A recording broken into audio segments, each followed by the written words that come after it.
আজ 15 সেপ্টেম্বর আন্তর্জাতিক গণতন্ত্র দিবস। আজ জাতিসংঘ 2007 সাল থেকে সদস্যভুক্ত দেশগুলোর গণতন্ত্র সম্পর্কে আগ্রহ সৃষ্টি এবং গণতন্ত্র চর্চাকে উৎসাহিত করার জন্য প্রচলিত একটি বিশেষ দিন পালনের ঘোষণা দিয়েছিল।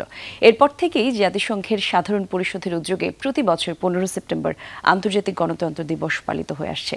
গণতন্ত্র এমন একটি শাসন ব্যবস্থা যেখানে নীতি নির্ধারণ বা সরকারি প্রতিনিধি নির্বাচন ক্ষেত্রে প্রত্যেক নাগরিকের সমান অধিকার আছে। গণতন্ত্র আইন প্রস্তাবনা প্রণয়ন এবং তৈরির ক্ষেত্রে সব নাগরিকের অংশগ্রহণের সমান সুযোগ রয়েছে, যা সরাসরি বা নির্বাচিত প্রতিনিধির মাধ্যমে হয়ে থাকে।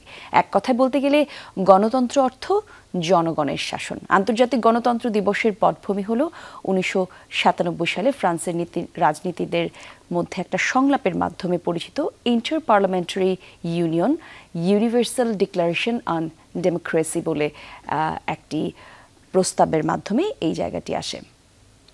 এতে গণতন্ত্রের নীতি, আদর্শ, উপাদান, গণতান্ত্রিক সরকারের চর্চা এবং গণতন্ত্র সম্প্রসারণে আন্তর্জাতিক সুযোগ এবং সম্ভাবনা তৈরির বিষয়ে ঘোষণা দেওয়া হয়। ফ্রান্সের এ প্রস্তাবের আগেও গণতন্ত্র পুনরুদ্ধার নিয়ে একটি আন্তর্জাতিক সম্মেলন হয় ফিলিপাইনে।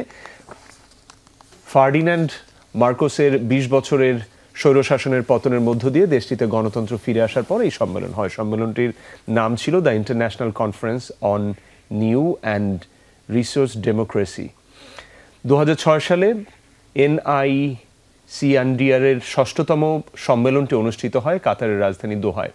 পরবর্তীকালে কাতারের নেতৃত্বে জাতিসংঘের সাধারণ অধিবেশনে আন্তর্জাতিক গণতন্ত্র দিবসের প্রস্তাবটি উপস্থাপন করা হয়। সেই সঙ্গে জাতিসংঘের সদস্য রাষ্ট্রগুলোর কাছে এ বিষয়ে পরামর্শ এবং প্রস্তাব আহ্বান করা হয়। পরে ফ্রান্সের IPU-তে 15 সেপ্টেম্বরকে আন্তর্জাতিক গণতন্ত্র দিবস হিসেবে নির্ধারণের প্রস্তাব করলে তা 2007 সালের 8 নভেম্বর সর্বসম্মতিক্রমে পাশ হয়। সে সময় গণতন্ত্রের সকল প্রকার দায়িত্বপূর্ণ প্রধান হিসেবে সংসদ বা পার্লামেন্টকে ঘোষণা করা হয়।